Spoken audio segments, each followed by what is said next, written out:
안녕하세요. 오랜만에 영상을 찍게 되었습니다. 이 영상을 찍는 이유는 제가 이직을 해서 그 이직에 대한 내용을 조금 다뤄보려고 합니다. 전 중고 신입으로 이직을 했고요. 지금은 현재 4개월 차 된 병아리입니다. 일단 제가 전 회사에서 1년 4개월 정도 근무를 했고, 웹 유지보수 업무를 담당했습니다. 즉, SM이라는 업무를 담당했습니다.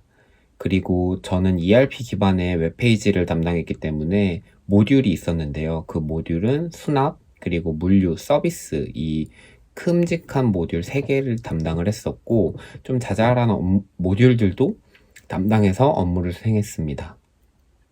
한 1년이 지나니까 사실 업무에 적응이 많이 되어가지고 굳이 이직을 해야 되나라는 생각도 들었는데, 가장 컸던 이유는 성장 가능성 때문에 사실 이직을 했었어요. 회사의 비전이 좀 잘 안 보인다라는 생각이 들었던 거죠.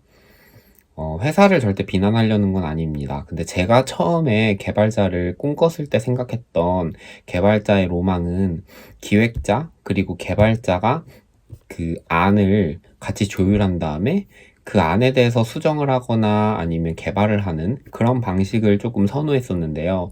근데 그런 방식보다는 SM 운영 업무가 현실적으로는 이럴 수밖에 없더라고요. 먼저 제가 개발자고 그 고객사가 있으면 고객사의 매니저가 한 명이 있는 게 아니에요. 여러 명이 전화를 막 해요. 자기들이 바쁘다 뭐 어쩐다 하면서.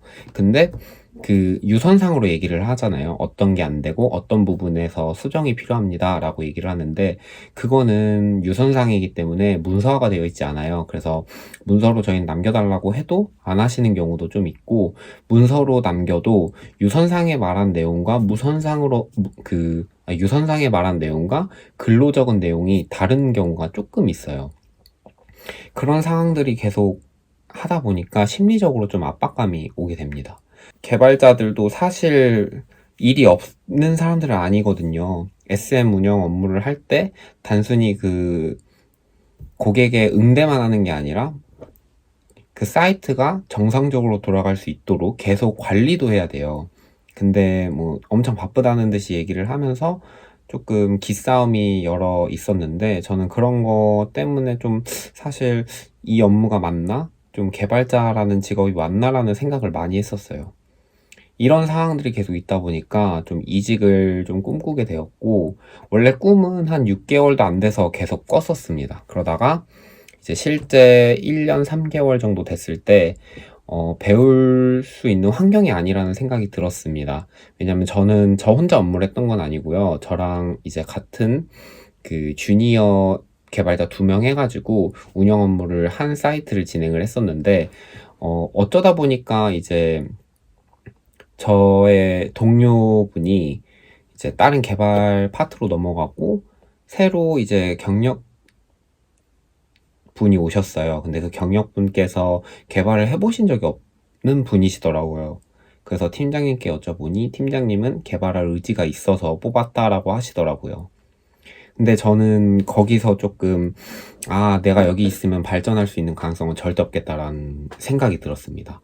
도메인은 사실 많이 알면 알수록 좋아요. 근데 도메인은 어떻게 보면 업무를 하다 보면 자연스럽게 몸에 배게 됩니다. 근데 개발을 아예 안 하는 사람을 바로 업무에 투입을 시키는 것 자체가 일단 리스크가 크고, 근데 경력으로 들어오셨는데 그거를 대응을 하지 못하는 거면 저에게 이제 업무가 막 쏟아지거든요. 실제로도 그랬어요. 저의 파트너분께서 이제 어떤 개발건이 있었을 때 조금 많이 미숙한 편이다 보니까 고객은 그런 거에 대해서 저에게 계속 컴플레인을 걸었었거든요. 근데 그런 상황들이 계속 있으니까 조금 내가 굳이 이 회사에서 이 업무를 하는 게 개발자로서 성장 가능성이 있을까라는 생각이 들어서 이직을 결심하게 됩니다. 그래서 이직은 저는 한 달을 준비를 했었습니다. 실제 이번 연도 7월부터 8월까지 이렇게 한 달을 준비했습니다. 저는 사실 좀 운이 좋았던 케이스인 것 같아요. 제가 첫 번째로 지원했던 회사에 다행히도 잘 돼가지고 지금 신입으로 들어오게 됐는데, 그러다 보니까 저는 사실 준비한 기간이 너무 짧고 공부를 많이 안 했어요. 그래서 이론 공부 같은 경우는 저는 출퇴근 시간을 이용해서 공부를 했었고요. 왜냐면 저는 출퇴근만 못해도 3-4시간을 잡아먹어 가지고 집에 오면 9시고 밥 먹으면 뭐 10시 이런 상황이었거든요.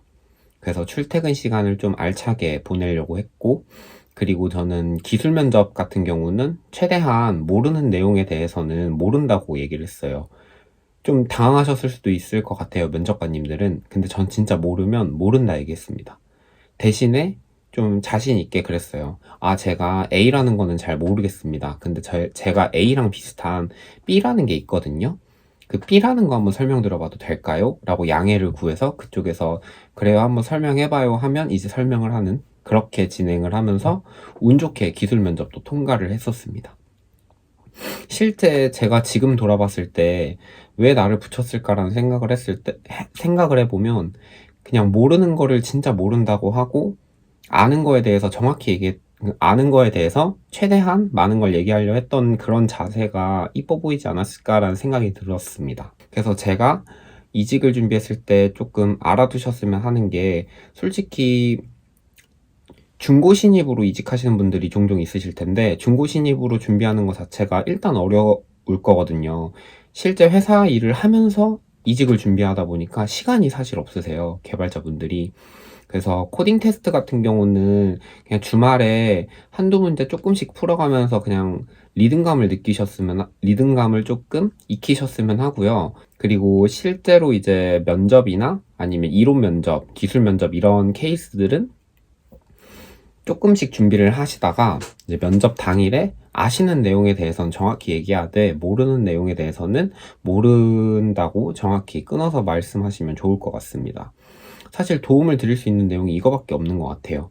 저도 막 엄청나게 막 잘해가지고 막 붙은 케이스는 아니었고, 저도 지금 돌아보면 좀 운이 좋았던 케이스였던 것 같아가지고, 네. 이직 중고 신입으로 이직을 준비하시는 분들이라면 일단 고생이 많다라는 그런 말씀을 드리고 싶습니다. 저도 그 좀 간절한 마음을 잘 알거든요. 네, 무튼 그렇게 7월부터 8월까지 준비해서 8월 이제 말에 지금의 회사에 입사하게 되었습니다. 지금의 회사에서 아직 현재 12월이니까 4개월 정도 돼가고 있는데요. 매우 만족하고 있습니다.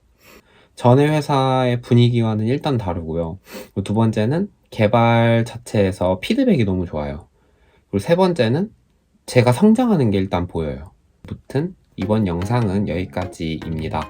다음 영상에서는 더 좋은 영상으로 찾아올 수 있도록 노력하겠습니다. 감사합니다.